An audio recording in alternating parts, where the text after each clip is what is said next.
जय माता दी, जय मां ललितांबिका। कैसे हैं आप सभी? मैं उम्मीद करता हूं आप सभी स्वस्थ होंगे और आनंदित होंगे। भगवती जगदम्बा की कृपा आप और आपके संपूर्ण परिवार पर निरंतर बरस रही होगी। तो आज जो हम जानकारी लेके आए हैं वो इस विषय पर लेके आए हैं कि बहुत सारे प्रश्न आ रहे थे कि साधना या मंत्र जाप करते समय सुरक्षा घेरा कैसे लगाया जाता है और सुरक्षा घेरा क्यों आवश्यक होता है, क्यों लगाना चाहिए। तो आज हम इस बारे में जानकारी लेके आए हैं कि हम सुरक्षा घेरा कैसे बना सकते हैं और साधना में सुरक्षा घेरा क्यों आवश्यक है। क्या यदि हम सुरक्षा घेरा नहीं लगाएंगे तो क्या हमें कोई कष्ट हो सकता है या हमारी उस साधना का फल हमें नहीं मिलेगा? इसके पीछे क्या कारण है? ये सुरक्षा घेरा अपने शरीर की रक्षा क्यों आवश्यक है और इसको कैसे लगाया जाता है? तो आज इस वीडियो में हम इसी विषय में बात करेंगे और भी साधना से रिलेटेड बात करेंगे। तो वीडियो को अंत तक देखें। जानकारी पसंद आए वीडियो को एक लाइक अवश्य कर दें, कमेंट में जय माता दी लिखें। चैनल पर आप पहली बार आए हैं तो चैनल को सब्सक्राइब कर लें। तो आइए वीडियो शुरू करते हैं। देखिए, सबसे पहले बात करते हैं कि सुरक्षा घेरा होता क्या है। तो जैसे कि आप नाम से ही जानते हैं कि सुरक्षा मतलब जो आपको रक्षा प्रदान करे, जो आपकी सुरक्षा करे, हर प्रकार से आपकी सुरक्षा करे।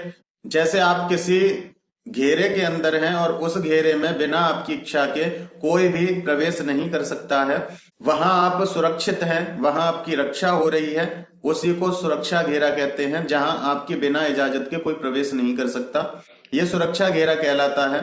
अब देखिए, सुरक्षा घेरा साधना में या मंत्र जाप में क्यों आवश्यक होता है, इस पर लोग विशेष ध्यान क्यों देते हैं।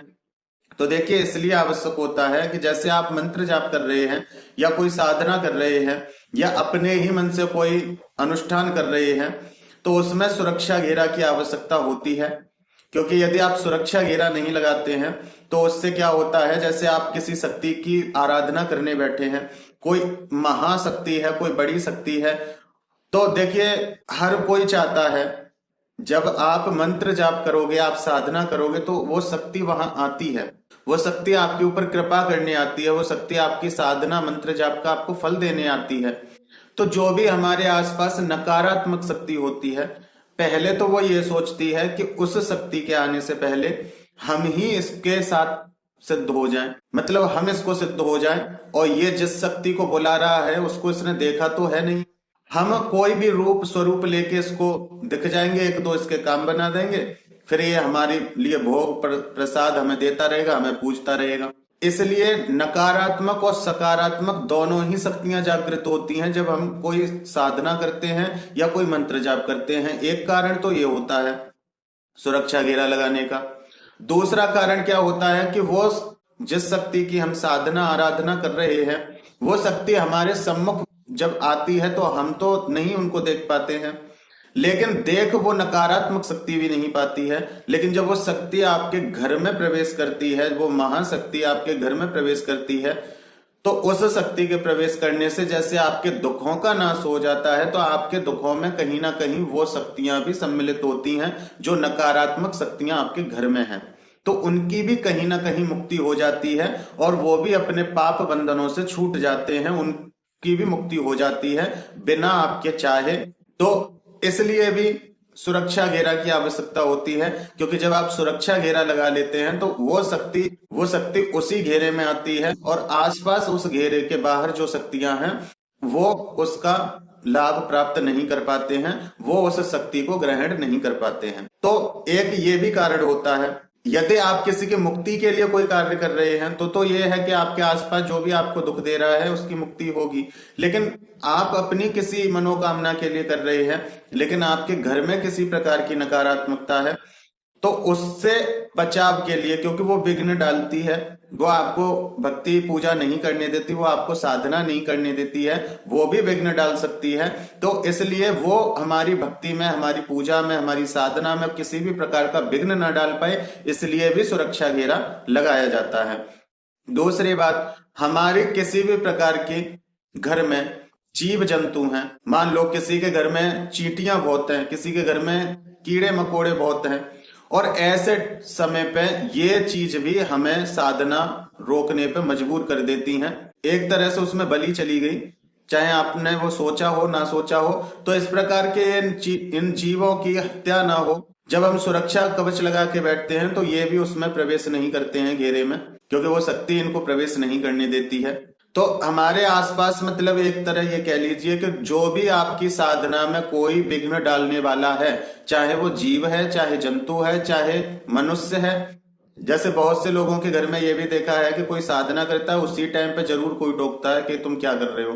तो चाहे मनुष्य हो, चाहे जीव जंतु हो, या नकारात्मक शक्ति हो, या शत्रु हो कोई, या कोई तांत्रिक हो, या कोई भी हो जो हमारी साधना में विघ्न डाल सकता है, तो वो हमारी साधना में किसी भी प्रकार का विघ्न ना डाल पाए, उससे रक्षा के लिए सुरक्षा घेरा लगाया जाता है। और जब हम सुरक्षा घेरे में होते हैं तो किसी भी प्रकार की हानि की संभावना नहीं होती है। तो ये तो बात की हमने कि सुरक्षा घेरा क्यों आवश्यक होता है। अब बात करते हैं कि सुरक्षा घेरा कैसे लगाया जाता है। तो देखिए, यदि आपके गुरु हैं, वैसे तो बिना गुरु के कभी साधना नहीं करनी चाहिए। यदि कोई उग्र साधना है या कोई प्रचंड साधना है, कोई बीज मंत्र की साधना है, बिना गुरु के वैसे तो नहीं करनी चाहिए। लेकिन फिर भी आप अध्यात्म में आगे बढ़ रहे हैं तो आपको सुरक्षा घेरा लगाना आवश्यक होता है, सुरक्षा घेरा लगाना आना चाहिए। तो जब जिस व्यक्ति के गुरु होते हैं तो वो गुरु उसको घेरे का मार्ग बताते हैं कि तुम्हें इस प्रकार से अपनी सुरक्षा के लिए घेरा बनाना है। बहुत से लोग यंत्र बना के उसके ऊपर बैठते हैं, वो उस यंत्र को जागृत करते हैं और उसके ऊपर बैठते हैं। तो अपना हर गुरु का अपना एक अलग अलग विधान होता है जो वो अपने शिष्य को समझाते हैं। क्योंकि जब शिष्य साधना क्षेत्र में प्रवेश करता है तो उस समय उसके पास ऊर्जा इतनी नहीं होती है कि वो अपने लिए एक सुरक्षा घेरा नियुक्त कर पाए। तो वहां पे गुरु का घेरा हमारे कार्य में आता है। जो गुरु मंत्र होता है उसकी सिद्धि गुरु द्वारा हमसे कराई जाती है और गुरु उस मंत्र की हमसे पुरस्चरण करवाते हैं, उसकी सिद्धि हमसे करवाते हैं। फिर उसी गुरु मंत्र का घेरा लगा करके साधना में बैठा जाता है। तो वहां गुरु हमारी सुरक्षा करते हैं, गुरु तत्व हमारी वहां रक्षा करते हैं। अब जिन लोगों के गुरु नहीं है तो वो कैसे सुरक्षा घेरा लगाएंगे। तो देखिए, पहली बात तो सबसे मेरी एक ही रिक्वेस्ट है कि बिना गुरु के कभी भी साधना जगत में आप प्रवेश नहीं कर सकते हैं। या तो आपके पूर्व जन्म के कर्म रहे हो कि कोई शक्ति आपकी गुरु बन के चल रही हो, जो आपको सही मार्गदर्शन दे रही हो, जो आपके सामने रहस्यों को उजागर कर रही हो, या फिर आपके सही गुरु होने चाहिए जो आपको पद भ्रष्ट ना होने दें और आपको किसी भी गलत मार्ग में ना जाने दें और किसी भी प्रकार की नकारात्मकता में फंसने ना दें, जिन्हें पूर्ण ज्ञान होना चाहिए। हर कोई गुरु नहीं होता है, गुरु वही होता है जिसको शास्त्रों का ज्ञान होता है। क्योंकि हर चीज के लिए प्रैक्टिकल, जिसने अपने जीवन में प्रैक्टिकल किया है हर चीजों का, तो वो आपको बेहतर समझा सकता है। किताब में से पढ़ के तो कोई भी रोड पे चलता हुआ व्यक्ति भी बता देगा कि ये मंत्र है, लेकिन जिस गुरु ने अपने जीवन में उस चीज को प्रैक्टिकल किया है, यदि उस चीज में किसी भी प्रकार की उसको समस्या आई है तो उससे वो कैसे बाहर निकले हैं, वो उससे बाहर निकले हैं तो वो आज आपको भी बाहर निकाल सकते हैं यदि आप उस परेशानी में फंस जाओगे तो गुरु उनको कहते हैं जो शास्त्रों के हिसाब से चले। क्योंकि देवी देवताओं को हम कहां से जानते हैं, अपने शास्त्रों से जानते हैं, अपने पुराणों से जानते हैं। और जो पुराण और शास्त्रों से विरुद्ध चल रहा है, जो अपने ही दिमाग से चल रहा है, तो वो किसको पुजवाएगा, क्या पूजेगा, समझ से परे की बात है। लेकिन जो शास्त्र के हिसाब से चल रहा है तो हमारे शास्त्रों में सब चीज का अर्थ है, सब चीजों के बारे में बताया गया है, तो वो आपको कहीं भी फंसने नहीं देते हैं। तो गुरु हमें एक ऐसा मंत्र देते हैं जिनको वो अपने जीवन में उन्होंने जपा है। हमारे गुरु ने उस मंत्र को अपने जीवन में धारण किया है, उस मंत्र को आपको देते हैं और उस मंत्र को आप जब करते हैं वो आपसे एक पुरस्चरण करवाते हैं, वो आपसे उस मंत्र की साधनाएं करवाते हैं। जब वो मंत्र प्रबल हो जाता है, वो आपके लिए कार्य करने लगता है, तब उसी मंत्र का घेरा लगाया जाता है। ऐसे ही लोग कहते हैं ना कि ये मंत्र पढ़ना, चाकू से ये कील लेना, कोई भी रेखा ऐसे नहीं। आप लक्ष्मण नहीं हो, पहली बात समझ लीजिए। आप लक्ष्मण नहीं हो कि एक लकीर खींच दोगे तो कोई उसको पार नहीं कर सकता है। आप एक लकीर खींच के दिखाइए, चींटी भी पार कर देगी उसको, और जो लकीर दिखी नहीं रही है उसको, उसका कौन मान रखेगा। तो खैर ये विषय एक अलग है, सबका अपना अपना मत होता है। लेकिन सुरक्षा घेरे का मतलब ये होता है कि किसी एक शक्ति को बलि पूजा, बलि का अर्थ ये नहीं कि पशु बलि देके, नहीं, बलि चाहे उनकी जो भी नींबू की बलि, जायफल की बलि, लौंग की बलि, जो भी कुछ उनकी बलि चलती हो, जिस प्रकार से भी उस देव की पूजा होती हो, उनकी वो पूजा क्रम करके, सभी प्रकार से उनको संतुष्ट करके उनको सुरक्षा के लिए नियुक्त किया जाता है। उस एक शक्ति को वहां नियुक्त किया जाता है जो दिखाई नहीं देती, लेकिन वो आपके पास किसी को आने नहीं देगी। बहुत से लोगों का आपने देखा होगा टीवी में या कहीं भी किसी मूवी में आपने देखा होगा कि एक व्यक्ति है जो साधारण बैठा है, कोई दिक्कत नहीं, लेकिन कोई उसको छूने गया है तो एकदम से चिंगारी निकलती है और वो इंसान दूर जाके गिरता है। तो वहां क्या होता है, वहां कोई ना कोई ऐसी एक शक्ति खड़ी हुई होती है जो उस व्यक्ति को छूने से रोक देती है। आप उस व्यक्ति को छू नहीं सकते, आप उस व्यक्ति की साधना में किसी भी प्रकार का विघ्न नहीं डाल सकते। तो वहां एक शक्ति को नियुक्त किया जाता है, जो भी उसकी भेंट पूजा हो उस प्रकार से उसको संतुष्ट करके, उससे वचन लेके कि जब तक मेरी ये साधना चल रही है कोई भी मुझ तक ना पहुंचे। ये होता है सुरक्षा। ये सुरक्षा नहीं होती कि एक चाकू ले लो, उससे घेरा बना लो और फिर कोई उसको काट नहीं पाएगा। तो ऐसे आप देखिए, मेरा थोड़ा बोलने का तरीका थोड़ा अजीब हो जाता है, क्योंकि लोग कुछ भी बना रहे हैं, कैसे भी बना रहे हैं और लोग उस चीज को कर भी रहे हैं। तो उसका मतलब नहीं, मेरा काम है आपको सत्य बताना। सत्यता में यही होता है कि एक शक्ति को नियुक्त किया जाता है, वो शक्ति आपकी रक्षा करती है। वो शक्ति केवल उसी देवी या उसी देवता को आने देगी आपके पास जिसकी आप वहां साधना कर रहे हैं, अन्यथा किसी को नहीं आने देगी। एक बात मेरी ये ध्यान रख लीजिए, बहुत से लोग कहते हैं कि कवच का पाठ कर लो तो उससे भी हम प्रोटेक्ट हो जाते हैं। तो देखिए, कवच का पाठ आप कर लो, कोई दिक्कत नहीं, लेकिन कवच का अर्थ होता है आपके ऊपर कवच धारण हो जाना। तो वहां फिर कोई शक्ति भी नहीं आ सकती आपके पास, ये ध्यान रखना। आप किसी की भी साधना कर रहे हो, वो शक्ति भी नहीं आएगी आपके पास, क्योंकि आपने उसमें कुछ बाकी छोड़ा ही नहीं। कवच में एक शब्द में मैं आपको बताऊं तो कवच में ये कहा जाता है कि किसी भी प्रकार से मेरे इस कवच को कोई भेद ना पाए, मेरी हर प्रकार से रक्षा करो। तो उस कवच का भेदन नहीं कोई करेगा, कोई भी शक्ति नहीं करेगी, हर शक्ति मान रखती है।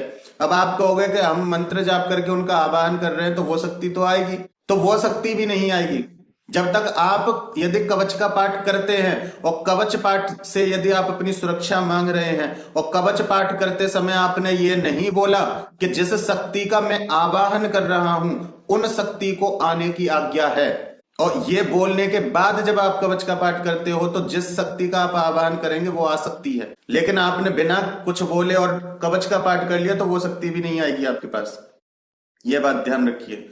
लेकिन जब एक सुरक्षा के दृष्टि से किसी शक्ति को, किसी देवता को, किसी क्षेत्रपाल को या अपने कुल देवी को या किसी भी शक्ति को भोग प्रसाद या पूजा दे करके उनको संतुष्ट करके सुरक्षा के लिए जब खड़ा किया जाता है और उनसे प्रार्थना की जाती है कि मेरे इस साधना में किसी भी प्रकार का कोई भी विघ्न ना आए, तो वहां आपकी रक्षा होती है। चाहे जिस भी देवी देवता की आप साधना कर रहे हैं, यदि उनकी तरफ से भी आपकी परीक्षा के निमित्त आपको कोई परेशानी आती है तो वहां भी वो देवता या देवी जो आपकी सुरक्षा के लिए वहां खड़े हैं वो उस चीज को आप तक नहीं पहुंचने देते। बहुत से लोग कहते हैं हमारी साधना में सांप आ गया, हमारे साथ ये हो गया, हम आंख बंद कर रहे थे एकदम से हमें पिशाचनी दिखी, ऐसा लगा कि एकदम से हमारी तरफ चलती हुई आ रही है। मतलब बहुत कुछ होता है साधना में। तो इन सब चीजों से वो शक्ति आपको दूर रखती है, उनको आपके नजदीक नहीं भटकने देती है। ये बात मेरी हमेशा ध्यान रखिए। और जब मुख्य शक्ति आपके आसपास होती है तो उसको वो शक्ति नहीं रोकती है और उस शक्ति को आपके घेरे में प्रवेश कराती है और आपकी दृष्टि में इस बात को भी डालती है कि जिस शक्ति की तुम आराधना कर रहे थे वो शक्ति यहां मौजूद हो चुकी है, तो डरे ना। यदि अब आपके साथ जो भी कुछ होगा वो वही शक्ति है जिसका तुम मंत्र जाप कर रहे हो। तो ये होता है। लेकिन लोगों ने क्या बना दिया है कि ये मंत्र पढ़ लो इससे ये हो जाएगा, ये चाकू से एक घेरा लगा लेना इससे ये हो जाएगा, इससे नहीं होगा कुछ भी। मेरी बात हमेशा याद रखिए, यदि आप साधारण भक्ति पूजा पाठ वाले व्यक्ति हैं तो अपनी साधारण भक्ति पूजा पाठ ही करें। जरूरी नहीं कि आप साधना करोगे तभी सब कुछ संभव है। आप नियम से अपनी भक्ति करें, उसमें आपको किसी की भी आवश्यकता नहीं। लेकिन जब आप शक्तियों से खेलने के लिए चलते हैं तो वहां आपको गुरु की बहुत आवश्यकता होती है, या फिर आपके पास इतना सामर्थ्य हो, आप खुद रावण हो या खुद बड़े योद्धा बन जाओ जो कि आप सुरक्षा घेरा का निर्माण खुद कर पाए तो अच्छी बात है। लेकिन इतनी बात मेरी याद रखना कि कोई भी नया साधक इतना सक्षम नहीं होता है, चाहे उसके गुरु ही क्यों ना हो, चाहे उसने गुरु धारण ही क्यों ना कर लिया हो, लेकिन यदि वो अभी नया साधक है तो उसके अंदर इतना बल और इतनी सामर्थ्य नहीं होती है कि वो अपने लिए सुरक्षा का निर्माण कर सके, वो अपने लिए सुरक्षा घेरा बना सके। सुरक्षा घेरे को भी सिद्ध करना पड़ता है, उस शक्ति को सिद्ध करना पड़ता है अपनी रक्षा के लिए, कि जब भी हम आवाहन करेंगे तो ये शक्ति हमारी सुरक्षा करेगी। तो वहां गुरु मंत्र हमारा यही कार्य करता है। जब हम अपने गुरु मंत्र की सिद्धि कर लेते हैं, तो जब हम कोई भी साधना करने से पहले अपने गुरु मंत्र का जप करते हैं, तो हमारा गुरु तत्व हमारी सुरक्षा करता है, गुरु तत्व वहां के खड़ा होता है। यदि कोई भी परेशानी हम तक आएगी तो पहले हमारे गुरु से उसे टकराना पड़ेगा।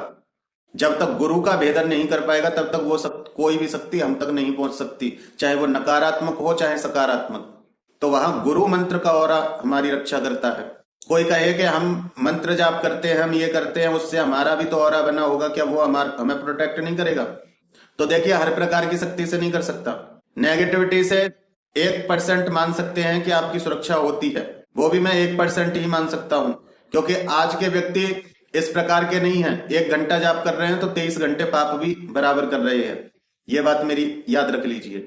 लेकिन फिर भी चलो मैं मानता हूं तो 1% मान सकता हूं, नकारात्मक शक्तियों से आपकी रक्षा हो जाएगी। लेकिन जब आप मंत्र जाप करते हैं और जितना उग्र आपका मंत्र होगा, उस मंत्र से उतनी ही उग्र आपके आसपास की नकारात्मकता उठती है। एक बात ये और सोच लीजिए, तभी तो कहा जाता है कि शुरुआत में सौम्य मंत्र कीजिए। क्यों? क्योंकि सौम्य मंत्र करोगे तो आपके आसपास ज्यादा से ज्यादा आपके घर की नकारात्मकता उठेगी, जिससे आप लड़ सकते हो। आप जिस रूम में बैठे हो वहां की नकारात्मकता उठेगी, जिससे आप लड़ सकते हो। लेकिन प्रचंड उग्र मंत्र लेके बैठ गए, पॉजिटिविटी तो बाद में आएगी, पहले उस पॉजिटिविटी तक पहुंचने के लिए बीच में जितनी नकारात्मकता है वो सब उठेगी, और उन सबको चीरते हुए उस पॉजिटिविटी तक पहुंचा जाता है। और उससे चीरने की शक्ति कौन देता है? गुरु। तो या तो आपके पास गुरु मंत्र हो तब आपकी साधना सफल है, या फिर आप पे खुद सुरक्षा घेरा निर्माण करना आता हो तो आप कर सकते हो, और नहीं तो आप कवच पाठ का सहारा लेना चाहते हो तो एक बार किसी भी कवच की एक साधना कर लीजिए। कवच साधना करने में, कुलदेवी साधना करने में, गणपति साधना करने में, इनमें घेरों की आवश्यकता आपको नहीं पड़ती है, इसमें सुरक्षा घेरे की आवश्यकता आपको नहीं पड़ती है। तो एक बार कवच साधना जरूर कर लें, और फिर उस कवच का कम से कम 3 पाठ प्रत्येक दिन करते रहें। और जब साधना काल में आप बैठे तो कवच का पाठ करते समय यह संकल्प जरूर करें कि जिस शक्ति को मैं पुकार रहा हूं, जिस शक्ति का मैं जाप करूंगा, उस शक्ति को आप ना रोकें। जिस भी देवी देवता का कवच हो उनसे प्रार्थना करें कि उनको आने से ना रोकें।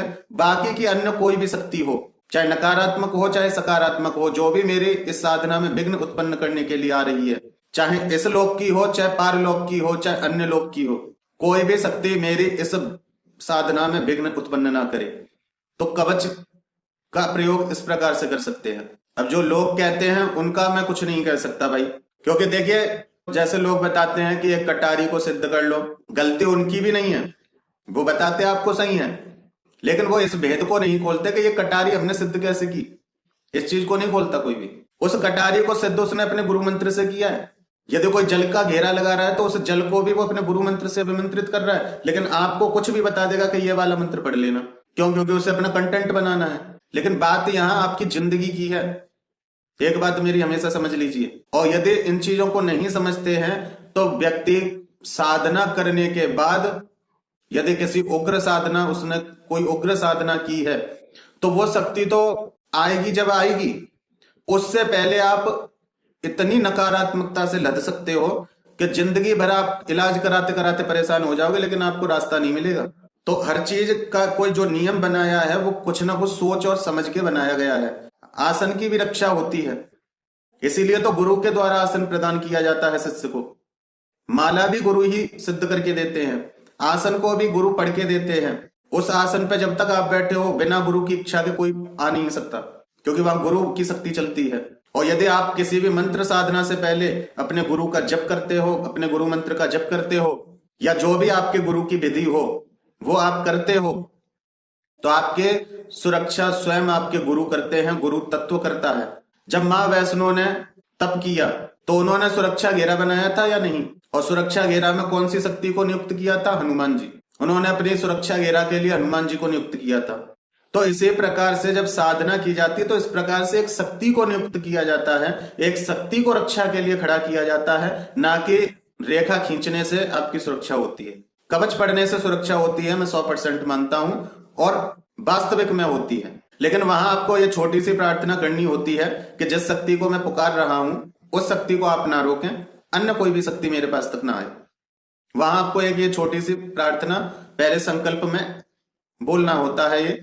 तो उसके बाद जो आप जिस शक्ति को बुला रहे हैं, चाहे माँ दुर्गा, माँ काली, भगवान शिव, नारायण, तो वो कवच, जब वो वही शक्ति आपके आसपास आती है जिसका आप जाप कर रहे हैं, तो वो कवच अपना उनको रास्ता दे देता है और वो देवता आपके घेरे में प्रवेश कर जाते हैं। अन्यथा आपके आसपास कोई कवच लगा होता है तो वो देवी देवता लौट जाते हैं, क्योंकि कोई भी देवी देवता चाहे कितना भी प्रचंड हो, वो एक दूसरे के कवच का मान रखते हैं, कभी भी कवच को तोड़ते नहीं है। जैसे कि लक्ष्मण जी खुद शेषनाग थे, लेकिन जब मेघनाथ ने नाग फांस बाण मारा तो उसमें बंध गए, राम जी बंध गए। तो इस प्रकार से कोई भी शक्ति का मान रखती है। जैसे मान लो आपने कोई शक्ति को नियुक्त किया, चाहे वो दुर्गा जी हैं, अब उनको नियुक्त किया, मान लो आप चंडी कवच का पाठ करते हैं, या आपका जो गुरु मंत्र है वो माँ दुर्गा का है, या क्या किसी भी प्रकार से मान लो माँ दुर्गा को नियुक्त कर दिया। अब आप साधना कर रहे हो माँ काली की, तो माँ दुर्गा माँ काली एक ही है, लेकिन फिर भी वो उनके कवच को नहीं भेदेंगी यदि आप उनको आज्ञा नहीं दोगे तो इसलिए या तो आप कवच की सिद्धि कीजिए, यदि आपके मन में उत्कंठा रहती है कि नहीं हमें साधनाएं करनी है लेकिन हमें कोई सही गुरु नहीं मिल रहे हैं, हमारे मन में जैसे आती है हम वैसे करना चाहते हैं, तो देखिए पहले तो ऐसी साधना सफल नहीं होती हैं, और दूसरी बात फिर भी आपके मन में ये रहता है तो आप किसी ना किसी कवच की एक बार सिद्धि कर लीजिए, उसका जो भी पुरुष चरण है वो एक बार कर लीजिए। उसके बाद फिर उसके 3 पाठ प्रतिदिन करते रहिए या 1 पाठ प्रतिदिन करते रहिए, और जब आप साधना करें तो संकल्प में ये बोलें कि हे कवच के देवता या देवी, जो भी आपका कवच हो, आप उनसे प्रार्थना कर दीजिए कि जिस शक्ति को मैं पुकार रहा हूं उस शक्ति को आप ना रोकें, अन्य कोई भी शक्ति मेरे घेरे में प्रवेश ना करे। इस प्रकार से आप उनसे प्रार्थना कर सकते हैं तो आपकी रक्षा होती है, क्योंकि वो कवच एक सिद्ध हो चुका है, तो उस कवच की शक्ति आपकी सुरक्षा करती है। तो ये आपके विवेक के ऊपर है कि आपको सत्य ज्यादा पसंद है या भ्रम ज्यादा पसंद है। यदि भ्रम पसंद है तो आप एक चाकू लेके उससे घेरा लगा के बैठ जाइए, और क्या फल मिलेगा वो आप जान सकते हैं। और यदि आप सत्य में जानते हैं तो सत्य में यही है, या तो आपके गुरु होने चाहिए आपकी रक्षा के लिए, क्योंकि आप इतने सामर्थ्यवान नहीं है कि कोई भी शक्ति का आप आवाहन करोगे कि हमारी रक्षा करो और वो आपकी रक्षा में लग जाए, तो ऐसा नहीं है। हाँ, लेकिन गुरु आपकी रक्षा करते हैं। फिर उसके बाद जब आप 2-4 साधनाएं कर लेते हैं तो आपके पास इतनी एनर्जी आ जाती है कि आप अपने लिए एक शक्ति नियुक्त कर सकते हैं, आप एक शक्ति को अपनी सुरक्षा के लिए खड़ा कर सकते हैं। कोई ना कोई 3-4 साधनाओं में कोई ना कोई शक्ति तो आपको सिद्ध हो ही जाती है जो आपकी रक्षा में रहती है। तो उसके बाद फिर कोई डर नहीं रहता, लेकिन शुरुआत में नहीं ऐसे करना चाहिए। बाकी आप जानो, मेरा कार्य था आपको इन्फॉर्मेशन देना। सबसे हाथ जोड़ के एक चीज की रिक्वेस्ट और है, आप यदि मेरी वीडियो देखते हैं तो मेरी वीडियो से रिलेटेड मुझसे प्रश्न पूछा करें, कहीं और से सुन के और उसका जवाब मुझसे ना पूछा करें, क्योंकि ये आपकी आदत अच्छी नहीं है। और मैं किनको बोल रहा हूं, जो लोग ऐसा करते हैं वो अपने आप समझ जाएंगे। तो ये आपकी आदत अच्छी नहीं है, क्योंकि ये ना चाहते हुए भी एक दूसरे का अपमान कराना है। यदि आपके मन में किसी की वीडियो को देख के कोई शंका आती है तो आप उन्हीं से इस विषय में बात किया करें, मुझसे इस विषय में बात ना किया करें। किसी ने कुछ बोला है, आप उसका मुझसे पूछ रहे हो कि ऐसे हम कर लें कि नहीं कर लें, ऐसे करना ठीक है या नहीं, तो मुझसे ना पूछा करें आप। यदि मेरी वीडियो से रिलेटेड आपके मन में कोई संदेह रह जाता है तो आप उसके बारे में पूछ सकते हैं। यदि मैं वीडियो में बताना भूल गया हूं उस विषय में तो मैं कमेंट में आपको समझा दूंगा, लेकिन अन्य किसी की वीडियो का सवाल आप मुझसे ना पूछा करें, क्योंकि सामने वाले ने आपको वो चीज किस लिए बताई है, क्यों बताई है, तो वो उनका मत हो सकता है, और मैं आपको अपने मत के अनुसार समझाऊं तो खिचड़ी पक जाएगी, ना आप वहीं से लाभ ले पाएंगे ना मेरे पास से ही कोई लाभ होगा। तो आज की जानकारी यही थी। मैं उम्मीद करता हूं कि मेरे द्वारा दी हुई जानकारी आपको समझ में आई होगी। जानकारी पसंद आई है तो वीडियो को एक लाइक अवश्य कर दें, कमेंट में जय माता दी लिखें। चैनल पर आप पहली बार आए हैं तो चैनल को सब्सक्राइब कर लें। फिर मिलते हैं एक ऐसी ही नई वीडियो में एक नई जानकारी के साथ। तब तक अपना और अपने परिवार का ध्यान रखें, भगवान की भक्ति करें, निरंतर भक्ति करें और भक्ति पथ पर आगे बढ़ते रहें। जय माता दी, जय मां ललितांबिका।